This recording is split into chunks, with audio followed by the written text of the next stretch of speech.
Indeed, it is in surrendering our lives to the Lord that we find victory. And in fact, that surrender entails our spirit and even every part of our body. The Bible tells us to surrender parts of our bodies, in fact, to make our bodies living sacrifices to God.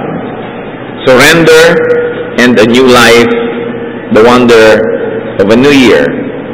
Ito pong New Year is a human agreement about time. Kung kailan nag-i-start ba yung time, kung kailan nag-i-start yung taon, kaya mga ibang civilization, iba yung taon nila. But what is important is that we agree that we must always find new beginnings in this long life. And the wonder of a new year is when we try to think about what had happened in the past and what should be happening in the future. The prospect and the concept of a new year gives us the prospect and the concept of a new life, a new lifestyle, a new stimulus in our lives. But where does one begin renewal? How do we begin continuously improving ourselves over periodic rests and new beginnings? How does one begin to make over his life?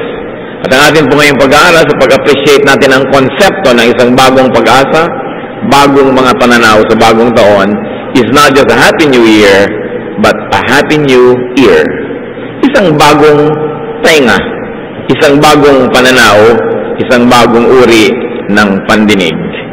Ama namin, salamat sapagkat kayo Diyos ng mga pagbabago. You are a God that makes us new every day. You renew our lives and you renew your promises to us as we renew our relationship with you.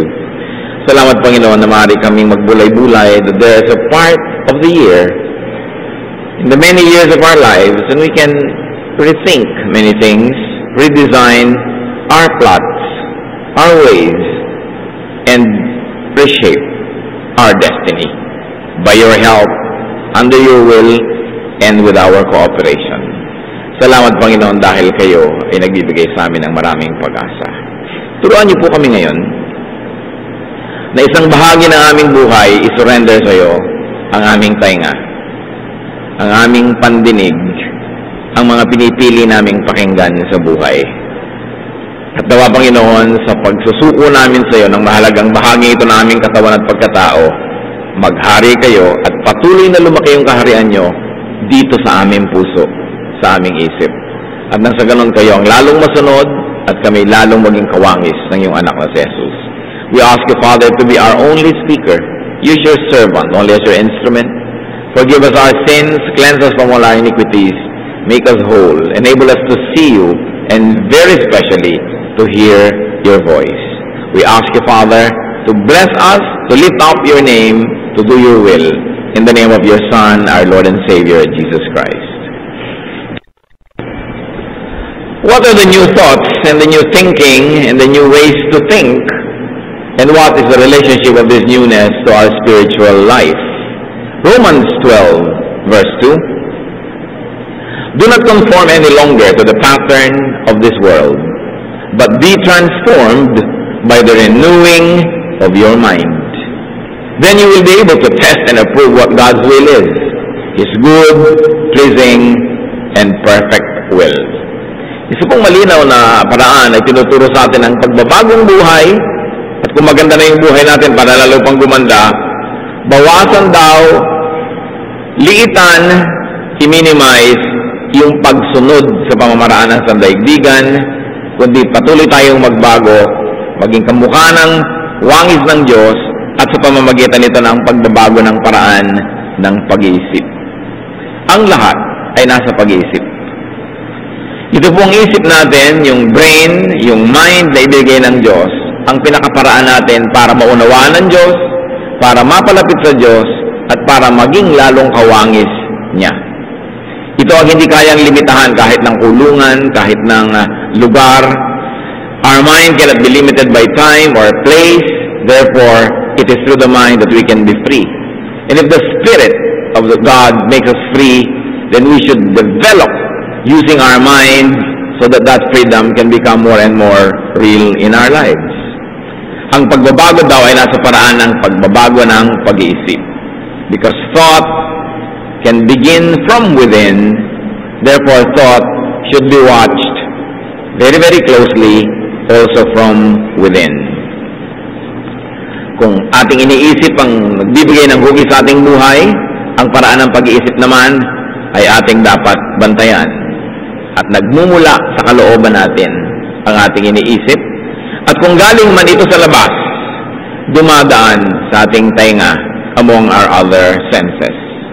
Psalm 139 verse 23, Search me, O God, and know my heart. Test me, and know my anxious thoughts.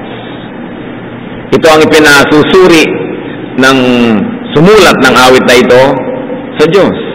Na ang suriin ng Diyos yung kanyang puso. Yung kanyang iniisip, yung mga nagpapagulo sa kanyang isipan, sapagkat tayo, nagiging kung ano ang ating iniisip. We become our thoughts. That's why if you entertain fears, you become afraid. If you entertain lonely thoughts, you become lonely. If you entertain exciting thoughts, you become excited. That's why our thoughts shape our lives. Godliness and spiritual growth can come from hearing. Maraming pwedeng pagsimulan yan at panggalingan, pero ngayon ang gusto nating bigyan ng focus, hearing. Ang ating pagiging makadiyos, ang paglago nating espiritual, ay maaaring magmula sa ating nadirinig. James 1:19, Everyone should be quick to listen. Siyempre, to good things. Pinipili ang pinapakinggan, pero dapat daw willing, ready, and able to hear. Romans 10:17, Consequently, faith comes from hearing the message, and the message is heard through the word of Christ. Nais kong bigyan natin ito ng napakadiin na pansin. Ang pananalig daw ay nagmumula sa pakikinig ng mensahe. Mensahe na nagmumula kay Kristo. It is important, therefore, if you want a new and a better life, to hear things that strengthen your faith. Faith can be one of our greatest wealths. Wala na akong alam na masihigit na kayamanan kaysa sa matibay, malalim, malawak na pananalig. Ang nananalig, nagagawa ang lahat. Ang nananalig, nalalampasan ang lahat. At ang nananalig, nagkakaroon ng pag-asa kahit pa nga naliligiran siya ng dilim o hirap. That's why faith could be our greatest shelter.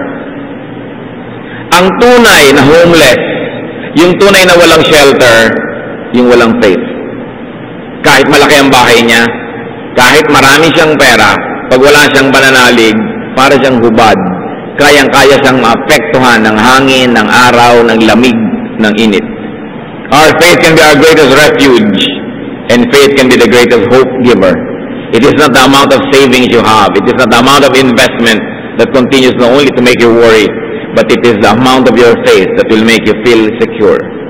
And why are we appreciating it? Because faith comes from hearing. Therefore, lack of faith or weakened faith can also come from hearing. Napakawalang kwenta. Yung rumunong ka nga, pero humina ang yung pananalig. Napakawalang kwenta. Yung nagkaroon ka nga ng mga philosophies, nagkaroon ka ng mga ideologies, pero ang nasakripisyo, ang pananalig mo sa Diyos. Kasi walang makapagpapalit, walang pwedeng pumalit sa lakas na nagmumula sa matapat na pananalig sa Diyos. Kaya yan ang napakalaking kayamanan na dapat nating ingatan. Sa panahon na ito, mga kapatid, na napakaraming pwedeng pakinggan, napakaraming tinig na nag-aagaw-agawan sa ating tainga, napakaraming mensaheng gustong isaksak sa utak natin ng kung sino-sinong mga gustong umimpluwensya sa atin, lalo ng advertising, lalo ng mga politiko, lalo ng mga taong gustong kuhanin ang ating katapatan, o ang ating paglilingkod, o ang ating approval. Ang daming pwedeng pakinggan. Ang babantayan nyo, yung mga mensahe na nagpapahina na inyong pananalig sa Diyos. Kadalasan ang mensaheng ito ay nagpapanggap na scientific, o nagpapanggap na knowledgeable, or wise, or modern, or up-to-date. Pero kung ang nagiging bunga nito, humihina ang pananalig natin sa Diyos, na ang nagiging bunga naman ay humihina ang ating relasyon sa Diyos, at humihina ang ating loob, humihina ang ating isip, humihina ang ating emosyon, ano ang napala mo sa pakikinig? Kaya dapat pinipili. At tayo mga magulang, dapat na tayo naka-assist, malaman natin, mabigyan natin ng direksyon ang nadidinig ng ating mga anak na mura pa ang mga isip. Sapagkat pag sila nakarinig ng mga bagay na magtatanggal ng pananalig nila sa Diyos o magpapahina nito, anong pwedeng ipalit mo na mas mahalaga kaysa doon? So, a Happy New Year means a Happy New Year. Kailangan tainga. Ang tainga natin, ang pinakamalaking basurahan sa mundo. Yan ang nakikinig sa lahat ng uri ng kasinungalingan. Yan ang nakikinig sa lahat ng uri ng half-truths, ng mga totoong nakakapagpahina lang naman ng loob, nakakasira lang ng ating pananalig. Kaya dapat bantayan. Watch, choose, and filter what you hear. At kung ngayon nagsisimula pa lang yung taon, pwede natin yang sabihin, sisimulan kong bantayan ang madidinig ko. Tulad ng babantayan ko rin ang nakikita ko, babantayan ko rin ang naaamoy ko, babantayan ko lalo ang nadirinig ko.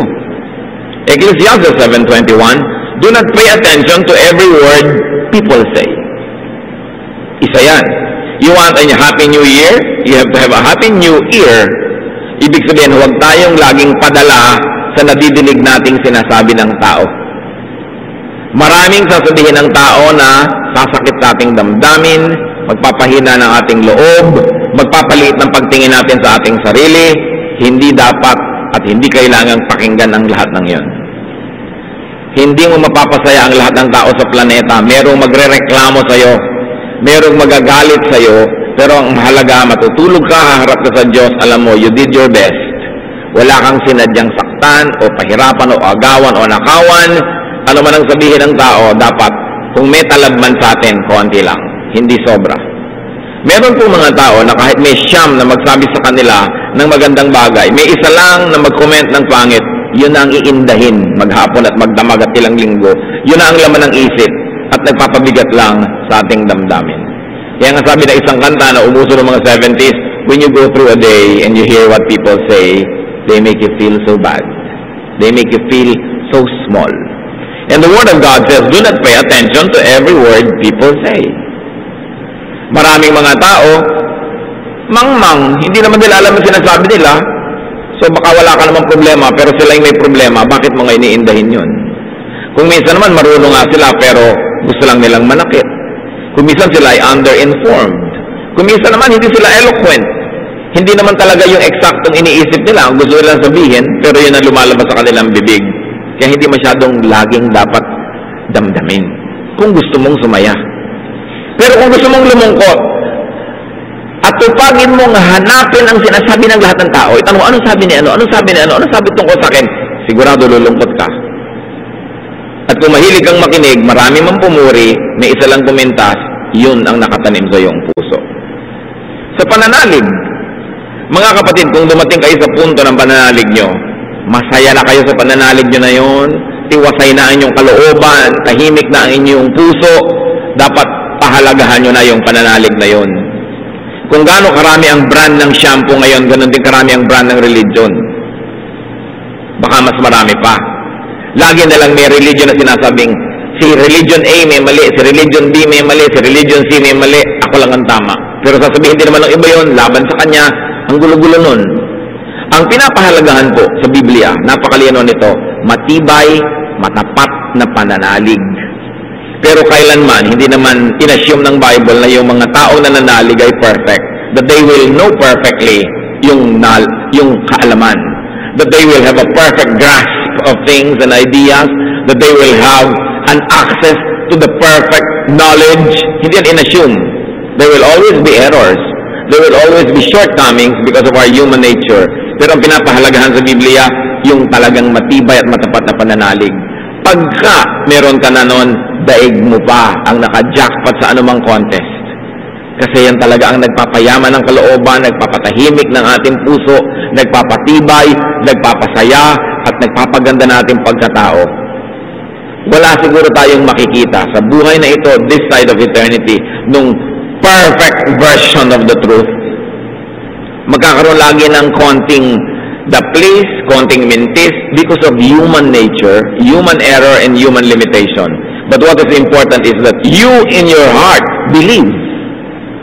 And that belief in God gives you peace. Pahalagahan mo na yan.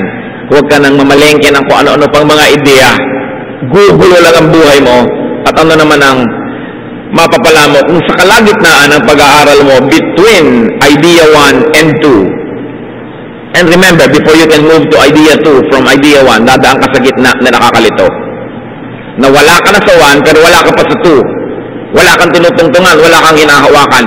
Kung sa panahon na yun ka namatayan, sa panahon na kayo nagkasakit, sa panahon ka na dinagukan ng kapalaran, sa panahon na yun ka naghirap, nasunugan, saan ka kakapit? Kaya bang bigyan ng kapayapaan ng mga filosofiya at mga siyensya ang isip mo? Kung nag-aalala ka, natatakot kang mamatay, natatakot kang magkasakit, natatakot kang iwan ng mahal mo sa buhay, pananalig lang sa Diyos ang magpapatibay ng loob mo. Kaya kung meron ka na nun, you have everything. Hindi mo dapat na ginugulo ang sarili mo sa dami ng mga ideya na pwede mong marinig. Meron kang karapatan at tungkulin na piliin ang bibinggin mo. At pwede mo nang tanggihan yung mga magpapagulo lang sa isip mo. Gilig-galigin ka, yuyug-yugin ka, para ilipat ka lang from belief A to belief B. Pareho lang yun. Kasi yung B na yun, may gugulo na naman sa'yo. Yung si C, si D, hindi ka natitigil buong buhay. Kaya pagka nakakita ka na nung payapa ka doon, tahimik ka doon, nananalig ka, yun na, napakahalaga. 2 Timothy 4:3, for time will come when men will not put up with sound doctrine. Instead, to suit their own desires, they will gather around them a great number of teachers to say what their itching ears want to hear. Totoo, naghahanap tayo, pero buong buhay man, maghanap ka na maghanap, di ka na titigil pagka hinahanap mo perfect. Kaya kailangan, eto, I know that I have peace with God, I'm going to value this, and I will not let anything I will hear disturb me. Proverbs 1:5, let the wise man listen. Let the wise listen and add to their learning, and let the discerning get guidance. Pero sinabi ni Solomon, to learning there is no end, and reading many books only wearies the soul. Siya na nag-aaral na mabuti, siya na napakatalino, nagsasabing, hindi natatapos siyang pag-aaral. Mapapagod ka lang. Pag nakakita ka na nung what works for you, and in your conscience, and in the limited knowledge that you have, you know that this works, and this has reason, stick to it, at manahimik ka sa buhay. So to be happy, choose who you hear. Choose who you listen to. May mga tao na pag dumapo sa buhay nyo, pag alis niya, malungkot kayo. May tao na pag nakausap mo, pag alis niya, nasiraan ka ng loob. May mga tao na pagka pinagbigyan mo, binasa mo yung text niya, binasa mo yung email niya, nakakwentuhan mo, bumibigat ang mundo. Humihirap ang buhay. Kasi yung pananaw niya, inililipat niya sa'yo. Kaya ang sabi sa Psalm 1:1, blessed is the man who does not walk in the counsel of the wicked, or stand in the way of sinners, or sit in the seat of mockers. Gusto mong mapagpala ka? Huwag ka makinig sa payo ng masasama. At yung masama, hindi lang sinungaling yun, although ang sinungaling ay masama. Yung totoo din ang sinasabi, pero wala nang sinabi kundi yung pangit na totoo. Yung nakakahirap ng loob na totoo, yung nakakapagpalungkot na totoo, nakakasama rin sa'yo yun. Kahit totoo. Kaya pinipili mo rin yun. Gusto mo bang balitaan, mamalaman kung sino lahat ang nagsaksakan, nagpatayan, ilan lahat ang nalunod, ilan lahat ang namatay, nasa buga ng bomba, nasa buga ng gatot. Gusto mo talagang malaman yun? Anong magagawa para baguhin yun? Alamin mo lang ng alamin kung pwede kang mag-contribute para baguhin. Pero kung wala naman, lulungkot ka lang, umalam mo lang ng ibang mga bagay na nakakapagpayaman ng isip, nakakapagpatibay ng loob. Mapalad daw at pinagpapala yung mga tao hindi nakikiumpok, nakikipagkwentuhan sa mga taong walang magawang mabuti. Dahil may influensya ka lang nila. Ecclesiastes 5:1, guard your steps when you go to the house of God. Go near to listen rather than to offer the sacrifice of fools. So you listen when you go to the house of God. You listen to the voice of God, you listen to the guidance and the counsel, and to the edifying messages that come from the mouth of God. Isaiah 52:7, how beautiful on the mountains are the feet of those who bring good news, those who proclaim peace, who bring good tidings, who proclaim salvation, who say to Zion, your God reigns. Sino ang pinupuri dito? Napakaganda daw tingnan ng mga paa ng mga taong ang daladala good news. Kaya mahalaga rin mga kapatid, huwag yung laging pagbuksan at huwag yung laging i-welcome yung mga taong puro bad news ang dala. Kahit pa nga totoo yung bad news. Merong magandang katotohanan, meron ding pangit na katotohanan. At hindi mo kailangan na hanapin lahat yung pangit na katotohanan kung hindi mo naman susolven, malalaman mo, lulungkot ka lang. Kaya napaka-importante, tayo man tagapagdala ng magandang balita. Mga kapatid, huwag kayong forward ng mga natatanggap yung text. Liban na lang na verify nyo na totoo. At liban na lang na alam nyo na makakabuti para sa mga papadalhan nyo. Kung minsan sobrang nakakalungkot, nakakaligalig, nakakatrobol, tapos send ka ng send. At yun ang problema sa email, problema sa text. Ang dali mag-send. Pero kaya mo bang bawiin yung nervyos, yung lungkot, yung panglulumo na nadarama nung nakakabasa ng mga mensahe mo? It is a great responsibility not to keep forwarding anything. Forward ka ng forward. Ang may mga taong ganun mahilig. No? Tapos wala nang ginawa kundi i-text ka minuminuto ng lahat ng sakit ng lahat ng tao. May sakit si ganun, ipagdasal. May sipon si ganun, minuminuto. Kahit Jesus na nagpahinga. Yung dami-daming mga tao na nagpapagamot at pinapakain nila, niyaya niya yung mga disciples yung manahimik, magpahinga muna dahil wala na silang pahinga. Meron naman mga tao, wala nang ginawa kundi humingi ng prayer request. Pero ni minsan, hindi ka man lang matanong, ano naman ang prayer request mo? Inalila ka na lang, tagadasal ka na lang niya. No? At ang dali-daling gawin yung kate-text ka, i-email na yan. Nakaka-exploit. Huwag kayong hingi ng prayer for yourself. Kung kayo naman, hindi man lang mag-alok, what can I pray for you? Dahil bawat prayer request ay binibigyan niyo sa isang tao, kung responsable siya, nagiging pabigat yun sa buhay niya. Kasi dinadala niya yun, dinidibdib niya. At hindi naman masamang gawin natin yan sa isa't isa. Kailangan lang balance ka. Hindi ka puro prayer request.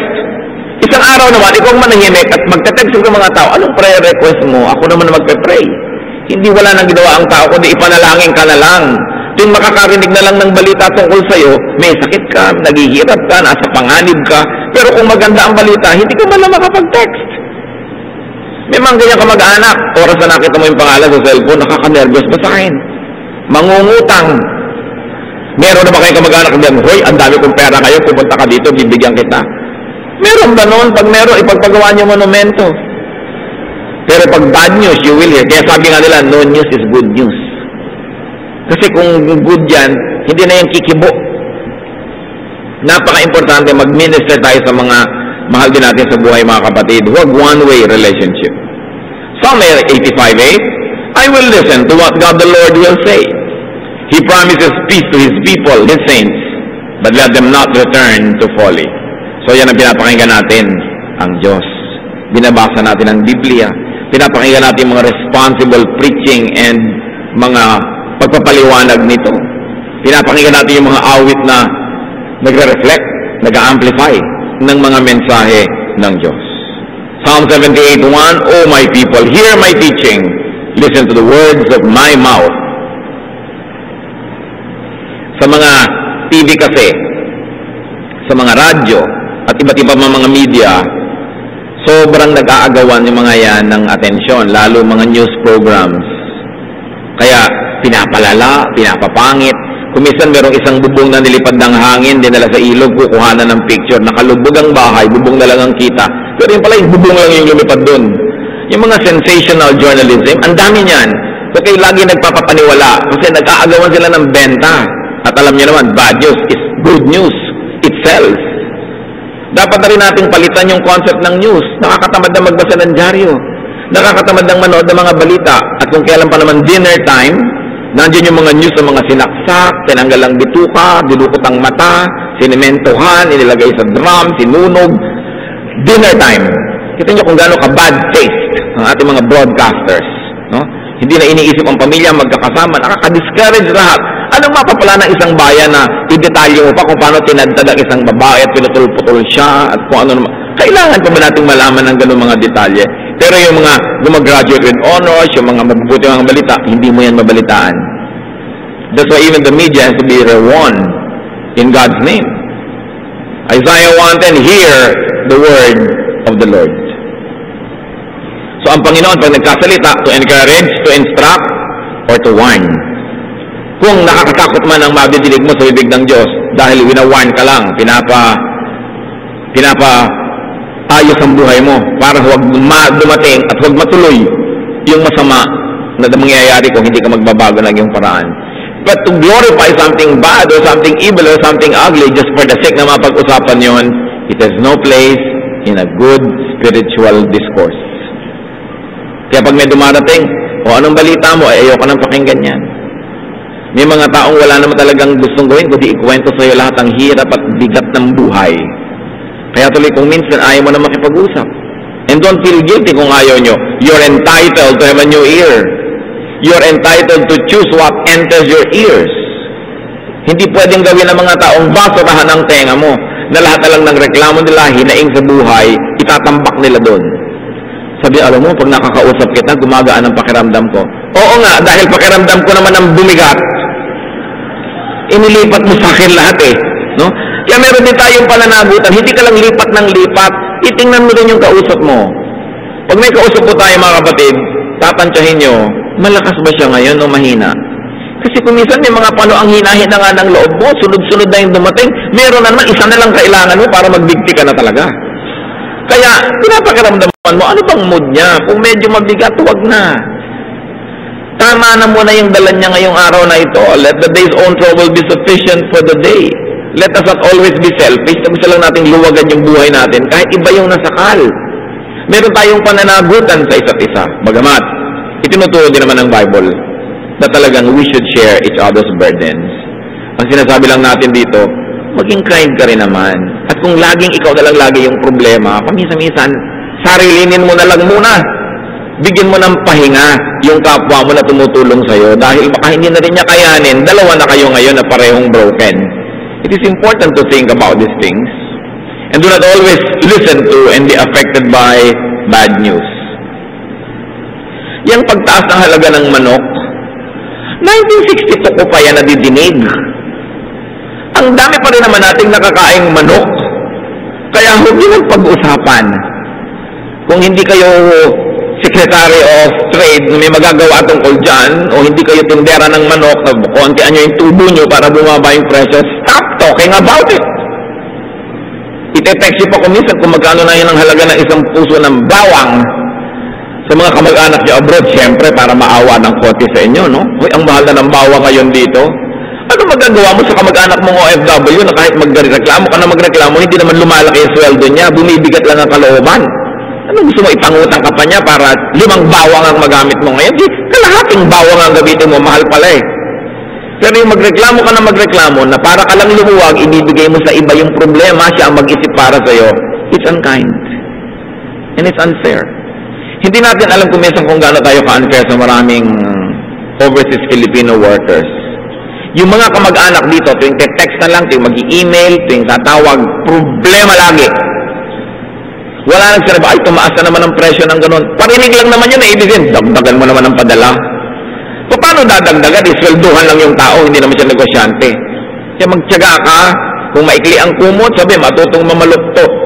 Huwag mong pagaanin ang buhay mo, pero iba ang pinahirapan mo. Kung nahirapan ka, di, buntot mo, hilahin mo, yung krus mo, pasanin mo. Si Jesus nga, pinasan niya yung krus niya. May krus ka, dahil nahirapan ka, di pasanin mo. Huwag mong ginhawahin yung buhay mo, iba yung nahirapan. Ngayon, kung inaalok ka at kayang-kaya, ibang usapan na yun. We must be kind. Hindi lang tayo namimili ng pinapakinggan natin, pinipili din natin yung iparirinig natin sa iba. Kasi kuminsan, tayo tuloy nagiging salot sa buhay nila. Tayo yung nagtatanggal ng kaligayahan nila, tayo nagdadagdag kanilang mga worries, and it is selfishness. It is childishness to always want other people to suffer for you so you can have a comfortable life. At meron pa tayong attitude ko, marami naman siyang pera, maginhawa naman siya. Oo nga, pero ikaw ba nagparami ng pera niya? Kung hindi ka nagparami ng pera niya, wala kang karapatang magpakonti nun. Maliban na lang, likas na binibigyan ka niya at kusang loob. Kasi tayong mayaman ka naman, tulungan mo ako. What kind of attitude is that? If you have no participation in somebody's economic upliftment, you have no right para bawasan yung inipon niya. Liban na lang, mahal ka niya at gusto ka niyang bigyan. Pero hindi ka naman kung binigyan kahapon, duty na niya, bigyan ka uli next week, and then the following week, and every week na. Minsan ka lang nabigyan. Kailangan bago-baguhin natin yung pag-iisip. Kasi, we punish productive people. Napakaraming Filipino families, yung kaisa-isa o yung dalawang matino na miyembro, productive, kumikita, doon na ipapasan lahat ang hirap. Doon na idadaing lahat ang daing. Doon na itatambak lahat ang himutok. Tapos, yung mga lasing ng lasing, mga text ng text dyan, hingi ng pang-load, bigay naman ng bigay tayo. Pero ang pinahihirapan natin, yung mga masisipag. We should not do that. That is unjust. You punish the wicked and reward the good. But what happens in many families, you punish the good by imposing too much on those who are responsible. At tayo man nga, sinasabi natin, huwag tayong laging hindi lang magbigay, kundi maghanap din ng bad news. Psalm 112, 6-7. A righteous man will have no fear of bad news. His heart is steadfast, trusting in the Lord. Ang taong matuwid at makadiyos, hindi siya natatakot sa bad news. Bakit? Ang laki ng good news sa buhay niya, may Diyos. Yun ang good news at yun ang pinapalaki. Hindi ang pinapalaki natin yung bad news. Pero kailangan nakita natin, we should have righteousness in our hearts. Ang unahin natin maging righteous para mawala yung fear. Kasi nga pag righteous ka, tumitibay lalo ang pananalig mo. Hindi ka natatakot ng anumang mga balita. Sa dami ng reklamo ng tao, bihirang-bihira pa rin kung meron na ba kayo talagang nabalita ang namatay sa gutom. Because God is wonderful. Kasi kung isang kahit na wala kang kinikita ang konti-konti, magtataka ka, buhay ka pa rin. At pag lumabas, forma pa rin. Kala mo pa rin mayaman. No? Ang bait-bait kasi ng Diyos, hindi yan nauubos sa kanyang kabutihan. Ang mahalaga, magtiwala tayo at gawin ang tama. Maghanap buhay ka at pagkasyahin mo sa buhay mo yung kinikita mo. Huwag mong i-assign sa iba yung gastos mo. Kung hindi mo yun kinikita, kailangan kitain mo yun. And, as we have said, do not be the needless bearer of bad news. Careful with sending and forwarding many messages. Natatandaan natin, mga kapatid, kahit parang pangit ang isang balita, every issue has at least two sides. Meron pa rin yan na blessing kung titingnan mo yung blessing. So avoid and minimize listening to pessimists. Yung mga taong laging negative ang pananaw, wala nang inantay kundi magunaw ang mundo. Hindi ang asikasuhin maghanap buhay, ang inaasikaso lagi hintayin magunaw ang mundo kaya ayaw na tuloy maghanap buhay. Tapos pag nagutom, hihingi sa'yo. No? Merong mga tao na ang taas-taas ng mga prinsipyo, wala namang kinikita, tapos iaasa yung prinsipyo nila at yung buhay nila sa iba. Kailangan pinagdudugtong natin yan. Yung spiritual at saka yung practical. Anong dapat natin gawin? Sa dami ng mga balita na magugunaw daw ang mundo, mauubos ang ganyan tubig, iinit, lalamig, matutunaw ang mga yelo, kaya nyo bang pigilin yun? Hindi. Kung magsasuffer kayo, pag may nangyaring pagbabago sa planet, suffer when it happens, but don't suffer before it happens. Kasi it might not even happen, then suffer ka na rin at least once if you are a warrior. What do you do as a man of God, as a woman of God? Just keep on doing well.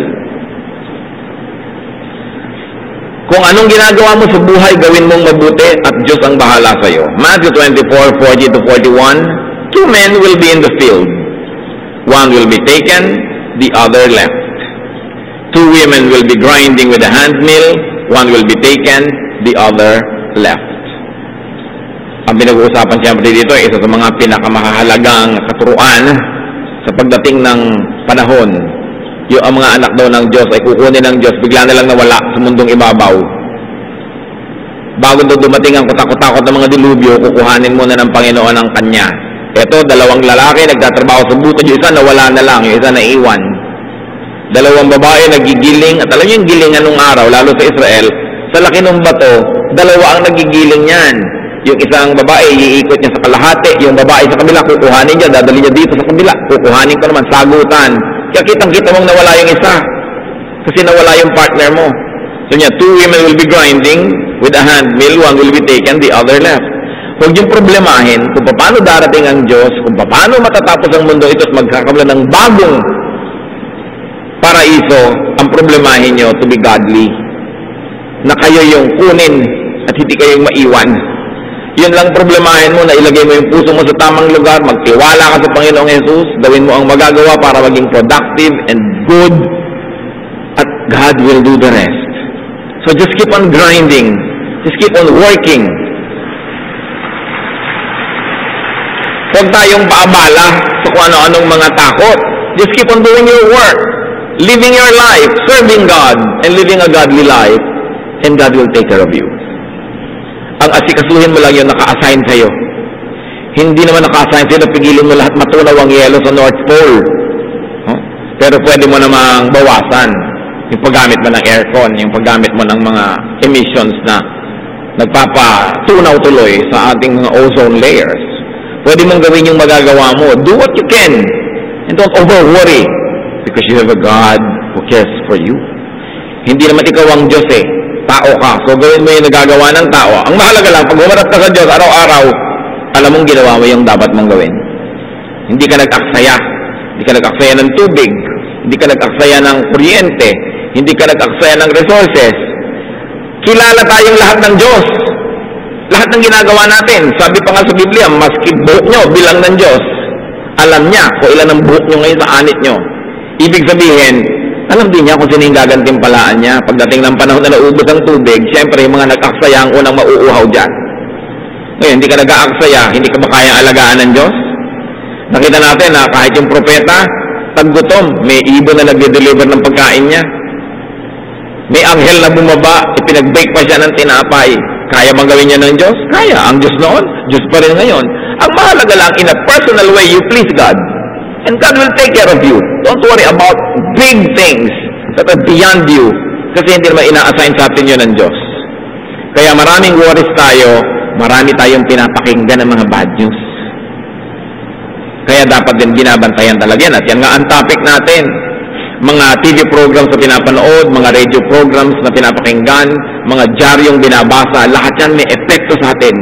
Dapat marunong kang pumili at marunong kang bigyan ng pangunahing atensyon yung mga bagay na may kinalaman at galing sa Diyos. So look for and hear the positive side of things, the advantageous side. Because even a disadvantage could be turned into an advantage. Kahit nga si Joseph called the dreamer, itinapon ng mga kapatid niya, naging alipin, pero yung pala, yung pinuntahan niyang bansa, magiging matibay lang ang posisyon niya doon. At pagdating ng araw na nangailangan yung pamilya niya, siya pala ang kukup-kup. Naging blessing. James 1:3-4, the testing of your faith develops perseverance. Perseverance must finish its work so that you may be mature and complete, not lacking in anything. Natetest ang ating faith sa mga nadidinig natin. Pero anong grade sa test? Mababa ba o mataas? Kailangan lalo tayong nananalig sa Diyos. Mas bumabangit ang nadidinig natin mga balita, mas kumakapit tayo ng mas mahigpit sa Diyos. Mas tinatakot tayo ng mundo, mas lalo tayo nagtitiwala sa Diyos. Wala ka namang ibang choice eh. Natatakot ka, hindi ka ba magtitiwala sa Diyos, saan ka pupunta? Kung ano-anong mga bagay ang nagbibigay sa ng fear, tatanda ka, magkakasakit ka, baka ka mamatay. Anong mangyayari sa iyo kung lalo kang lalayo sa Diyos? Kaya nga sinasabi natin, yan ang greatest shelter mo. Yan ang pinaka-greatest shield and weapon and home and roof over our head. Your faith in God. Kaya huwag tayo magpapakinig sa mga tao, sa mga ideya na nagpapahina ng pananalig. Ang ending nun, lugi ka. Pagka yung pananalig mo ang nawala sa iyong buhay. So fill your mouth, your ears with things and ideas that edify and encourage and cheer up. Piliin ninyo yung nagpapalakas ng loob, Hindi ko sinabing magtago tayo sa katotohanan, i-deny natin yung truth, pero lagyan nyo lang yan ng portion. Lagyan nyo lang siya ng proportion. Huwag laging yon ang pinagtutuunan ng pansin. Being happy is a matter of choice. And usually it entails choice of who you hear and what you hear. Philippians 4:8, napakaganda ng paalala. Whatever is true, whatever is noble, right, pure, lovely, admirable, if anything is excellent or praiseworthy, think about such things. Sabi ko, mayroong totoo, kapita-pitagan, tama, malinis, maganda, kahanga-hanga, kung mayroong napakahusay o kapuri-puri, yon ang pag-isipan nyo. Sapagkat yun ang magiging bunga ng ating buhay. Ephesians 5:9, speak to one another with psalms, hymns, and spiritual songs. Sing and make music in your heart to the Lord, always giving thanks to God and the Father for everything, in the name of our Lord Jesus Christ. So ano daw sabi? Speak to one another with sounds and hymns and spiritual songs. Magpalakasan ng loob. Magpaalala tayo sa isa't isa tungkol sa Diyos. Awitan natin, kwentuhan, bigyan ng lakas ng isip at puso ang kapwa natin. Yun ang ministry natin sa isa't isa. Hindi magpahina ng loob, manakot, o kaya manggalit. Meron tayong pananagutan na ganun sa isa't isa. Happy New Year could begin with and could come from a Happy New Year. Sabi ng Desiderata, strive to be happy. Pagsikapan mong sumaya. At sa pagsisikap na yan, ipinakakadiin-diin natin, avoid needless bad news and sorrow and worry. It is your part of the project. God does His part to make you happy, but you have to do your part. You have to choose what you hear. Ama namin sa langit, turuan mo kaming maging mapagpili, maging pihikan sa pakikinggan. At kung sa aming buhay, nakakaranas kami, Panginoon, ng sobrang panghihina ng loob, mga takot, galit, dahil sa nadidinig namin, give us wisdom to filter what we hear, to choose who to hear and what to hear. Gawin mo kami, Lord, ngayon na extra sensitive and watchful tungkol sa pinagbibigyan namin na pumasok sa aming tainga. Our body is sacred. We are the temple of the Holy Spirit. And we should not permit our body, even our ears, that goes direct to our brain. We should not permit it to be the dumping site and ground for garbage and filth and all ungodly things. Teach us to be watchful. Magbulay-bulay tayo sa matahimik na pananalangin at maging sensitive tayo, mga kapatid, na piliin ang pinakikinggan sapagkat ang pinapakinggan natin malaki impluwensya sa ating buhay.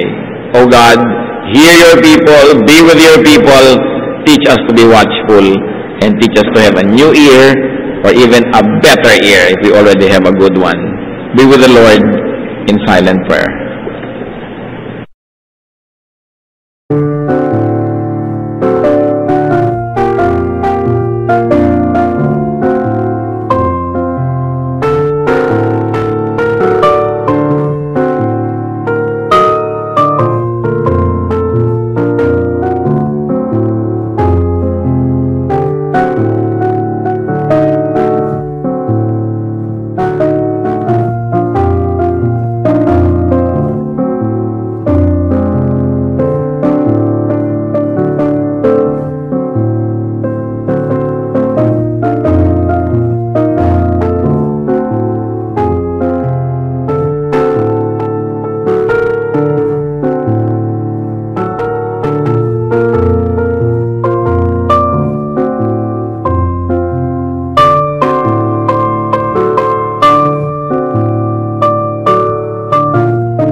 Anh hay mơ mộng những thứ xa xôi, không bàn về tình ái muôn nơi. Sống cho là trong kiếp đây thôi, đâu quan tâm gì chuyện đời.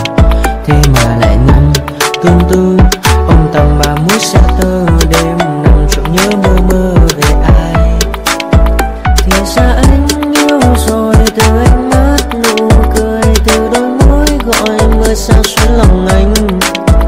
Thì ra mấy em rồi, ngày hay đêm mong lời, chỉ nghĩ đến em thôi. Đó là do anh đã yêu rồi, anh đã yêu rồi, anh đã yêu rồi.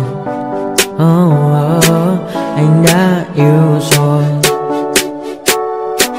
anh đã yêu rồi, anh đã yêu em mất rồi.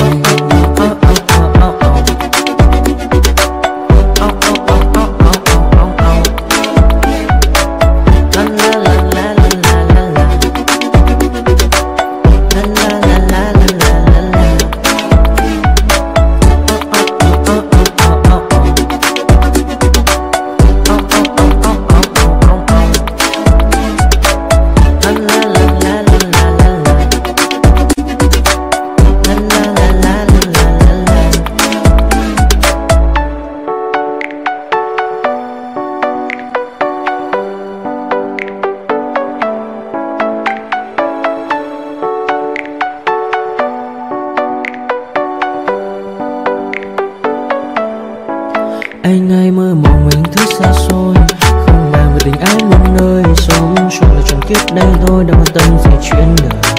Thế mà lại nằm tương tư, ông tầm bà mũi xa tơ. Đêm nằm trộm nhớ mơ mơ về ai.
Silhouettes of you are like a taunt.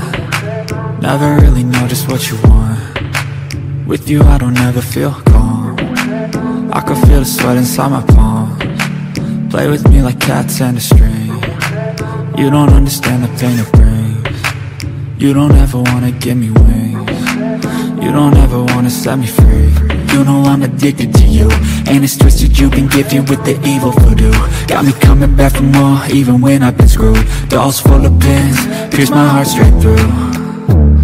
I got issues in my head, I like you in my bed, but you keep me on red. Oh, everything is like a test, I better not text or I'll come off desperate. But if I lay down and I play dead and I stay dead, baby you'll get sick of being the monster out of my head, under my bed, thinking something out of my nightmares, standing right there.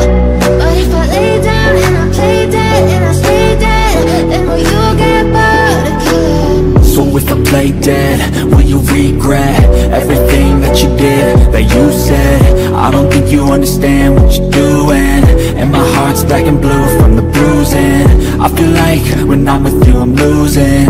I feel like you think that this amusing, sitting there gaslighting and confusing. Was it me? Is it me? Am I deluded? I'm the one who's always sorry, the conclusion, even though I offer all of the solutions. I wish you loved me like I love you, it's stupid. When I'm alone with you I never feel lucid. I wish I wasn't struck by Cupid. I wish when I first saw you I knew this. When I'm with you I feel so useless, I feel diluted, my heart's been wounded. Silhouettes of you are like a taunt, never really know just what you want. With you I don't ever feel calm, I can feel the sweat inside my palms. Play with me like cats and a string.